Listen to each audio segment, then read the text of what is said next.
ಹೋಗಿದ್ದೆ, ಬರಲು ತಡವಾಯಿತು ರವಿ.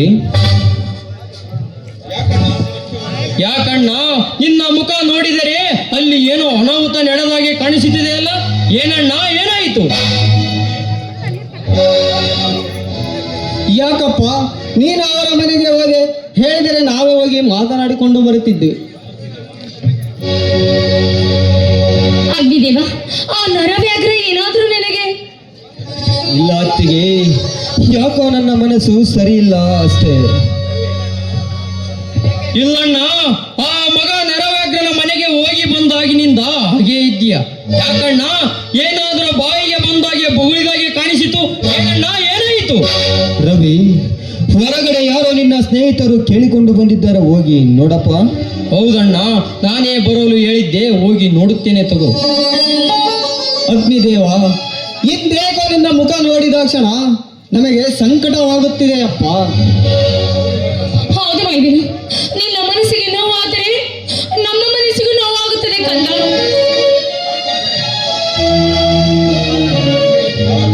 ಅಣ್ಣ, ಹಾಗಾದರೆ ನಾನು ನಿಜವಾಗಲು ನಿನ್ನ ಒಡ ಹುಟ್ಟಿದ ತಮ್ಮನೇನಣ್ಣ? ಯಾಕಪ್ಪ, ಯಾರ ಮಾತನ್ನು ಕೇಳಿ ನೀನೀಗ ಈ ಮಾತನ್ನು ಕೇಳುತ್ತಿರುವೆಯಲ್ಲ? ಯಾಕಪ್ಪ, ಮದುವೆ ವಯಸ್ಸಿಗೆ ಬಂದ ತಕ್ಷಣ ಈ ಅಣ್ಣ ಅತ್ತಿಗೆ ನಿನಗೆ ಬೇಡ ಆದ್ರೆ ಅಂತ? ಅತ್ತಿಗೆ, ಹೇ ಹುಚ್ಚಪ್ಪ, ನೀನೇ ಕೇಳಿದ ಹಾಗೆ ನಾಳೆ ರವಿವರ್ಮ ಕೇಳುತ್ತಾನೆ, ಆಗ ನೀನೇನಪ್ಪ ಹೇಳುತ್ತೀಯ? ಹೌದಲ್ಲ, ಅಣ್ಣ ಹೇಳಿದ ಮಾತು ನಿಜವಿದೆ. ಆ ನರವ್ಯಾಘ್ರ ನಾವು ಅಣ್ಣ ತಮ್ಮಂದಿರನ್ನು ಒಟ್ಟಿಗಿರೋದನ್ನು ನೋಡಿ ಹೇಳಿರಬಹುದೇ? ಅಣ್ಣ, ನನ್ನ ಮೇಲೆ ಪ್ರಮಾಣ ಮಾಡಿ ಹೇಳಣ್ಣ, ಆಗ ನನ್ನಲ್ಲಿರುವ ಆತಂಕ ದೂರವಾಗುತ್ತದೆ ಅಣ್ಣ. ಮತ್ತೊಂದು ನಿನ್ನ ಹತ್ತಿರ ಏನನ್ನು ಕೇಳಲಾರೆ ಅಣ್ಣ, ಏನನ್ನು ಕೇಳಲಾರೆ. ಯಾಕಪ್ಪ, ನಿನ್ನ ಅಣ್ಣ ಅತ್ತಿಗೆಯ ಮೇಲೆ ನಿನಗೆ ಸಂದೇಹವೇ? ಹಾಣೆ ಮಾಡಿ ನಾನು ಯಾವ ಪಾಪಕ್ಕೆ ಹೋಗಲಪ್ಪ? ನಿಜ ಹೇಳಿದರೆ ಈ ನನ್ನ ತಮ್ಮ ಬಿಟ್ಟು ಹೋದರೆ ತಮ್ಮ ಅದು. ಊಟ ಮಾಡ್ಬೇಕು, ಊಟ ಮಾಡೋಣ, ಬನ್ನಿ ಬನ್ನಿ ಎಲ್ಲರೂ. ಏಕೆ ಎತ್ತಿಗೆ, ಅಣ್ಣ ಏನಾದರೂ ಹೇಳುತ್ತೇನೆಂದು ಭಯವೇ? ಅಗ್ನಿದೇವ, ನಿನಗೆ ನಿಜ ಹೇಳುತ್ತೇನೆಪ್ಪ, ಆದರೆ ಈ ಅಣ್ಣ ಅತ್ತಿಗೆಯನ್ನು ಎಂದು ಬಿಟ್ಟು ಹೋಗಲಾರೆಂದು ನಮಗೆ ಪ್ರಮಾಣ ಮಾಡಿ ವಚನ ಕೊಡಪ್ಪ. ಅಣ್ಣ, ನನ್ನ ತಂದೆ ತಾಯಿ ನೋಡದಿದ್ದರೇನಾಯ್ತಣ್ಣ? ದೇವರಂತಿರುವ ನೀವೇ ನನ್ನ ಅಣ್ಣ ಅತ್ತಿಗೆ ನಿಜವಾದ ತಾಯಿ ಅಣ್ಣ, ನಿಜವಾದ ತಾಯಿ. ಆ ಸೂರ್ಯ ಚಂದ್ರನ ಸಾಕ್ಷಿ ಮಾಡಿ ಹೇಳುತ್ತೇನೆ, ಆ ನನ್ನ ಎತ್ತ ತಂದೆ ತಾಯಿ ಮೇಲೆ ಆಣೆ ಮಾಡಿ ಹೇಳುತ್ತೇನೆ ಅಣ್ಣ, ಸತ್ತರು ನಿಮ್ಮ ಜೊತೆ, ಬದುಕಿದರು ನಿಮ್ಮ ಜೊತೆ ಎಂದು. ಅಗ್ನಿದೇವ, ಅಗ್ನಿ, ಸುಮ್ಮನೆ ಇದ್ರೆ ನಿನ್ನ ಹಠ ಜಾಸ್ತಿ ಆಯ್ತು.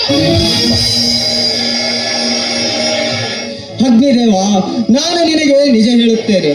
ಒಂದು ದಿನ ನನ್ನ ತಂದೆ ತೋಟಕ್ಕೆ ಹೋದಾಗ ಆ ಗುಡ್ಡದ ಗವಿಯ ಒಳಗೆ ಒಂದು ಮಗು ಅಳುವ ಶಬ್ದ ಕೇಳಿತೆಂದು ನನ್ನ ತಂದೆ ಹತ್ತಿರ ಹೋಗಿ ನಿನ್ನನ್ನು ಎತ್ತಿಕೊಂಡು ಬಂದು, ಇವನು ಬೇರೆ ಯಾರು ಎಂದು ಭಾವಿಸಬೇಡಪ್ಪ, ಇವನೇ ನಿನ್ನ ತಮ್ಮ ಎಂದು ನನಗೆ ನಿನ್ನನ್ನು ಒಪ್ಪಿಸಿ ಬಿಟ್ಟರು ತಮ್ಮ.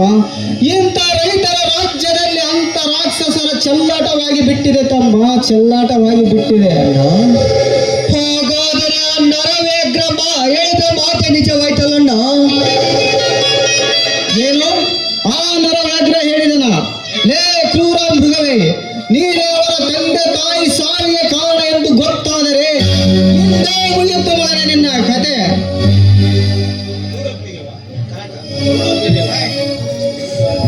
ನೋಡಿ ಅಗ್ನಿದೇವ, ನೀನು ಈಗಲೂ ನನ್ನ ಹಿರಿಯ ಮಗನಪ್ಪ. ಮನಸ್ಸಲ್ಲಿರೋ ನೋವನ್ನು ಅಗ್ನಿಯನ್ನು ಬಿಟ್ಟಾಕು ಕಂದ. ಮನಸ್ಸಲ್ಲಿರೋ ನೋವನ್ನು ಮರೆತು ಬಿಡು. ಬನ್ನಿ, ಎಲ್ಲರೂ ಅದನ್ನು ಮರೆತು ಊಟಕ್ಕೆ ಹೋಗೋಣ, ಬಾ ಕಂದ. ಹಾ, ನನ್ನ ನಿಜವಾದ ತಾಯಿಯ ನೋಡದಿದ್ದರೇನಾಯ್ತತ್ತಿಗೆ?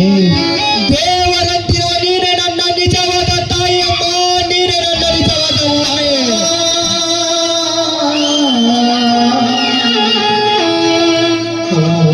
ಅಗ್ನಿದೇವ, ಅದನ್ನೆಲ್ಲ ಬಿಡಪ್ಪ, ನಡಿ ಒಳಗೆ ಊಟ ಮಾಡೋನಂತೆ. ಈ ವಿಷಯ ತಮ್ಮನಿಗೆ ಗೊತ್ತಾಗಬಾರದಪ್ಪ. ಗೊತ್ತಾಗಲಿ ಬಿಡಣ್ಣ, ಅವನಿಗೂ ಗೊತ್ತಾಗಬೇಕು, ಗೊತ್ತಾಗಲಿ ಬಿಡಣ್ಣ, ಗೊತ್ತಾಗಲಿ.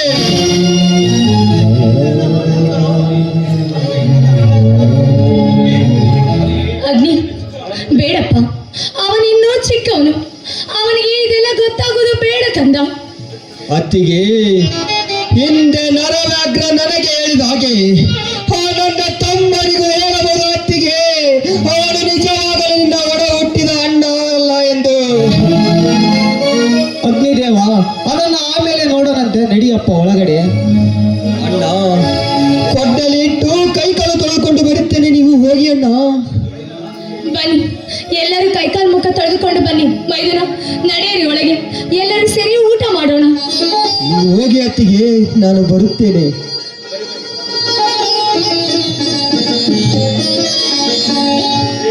ಏ ದೇವ, ನಿಜವಾಗಲು ತಾಯಿ ತಂದೆ ಇಲ್ಲದ ತಪ್ಪಲಿ ನೋಡೋದಲ್ಲ.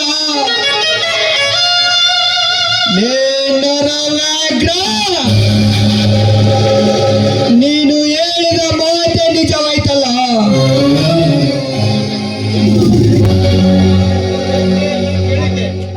ಹಿಂದೆ ಚರಿತ್ರೆಯಲ್ಲಿ ಕೇಳಿದ್ದೆ, ಆದರೆ ನನ್ನ ನಿಜ ಜೀವನದಲ್ಲಿ ನಾನೇ ಒಂದು ಚರಿತ್ರೆ ಭಾಗವಾದನಲ್ಲ.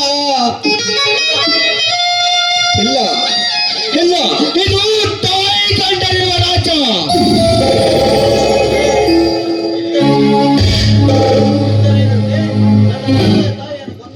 ಇದ್ದರೇನಂತೆ, ನನ್ನ ತಂದೆ ತಾಯಿ ಕೊಂದವರ ಮೇಲೆ ನನ್ನ ಸೇಡು.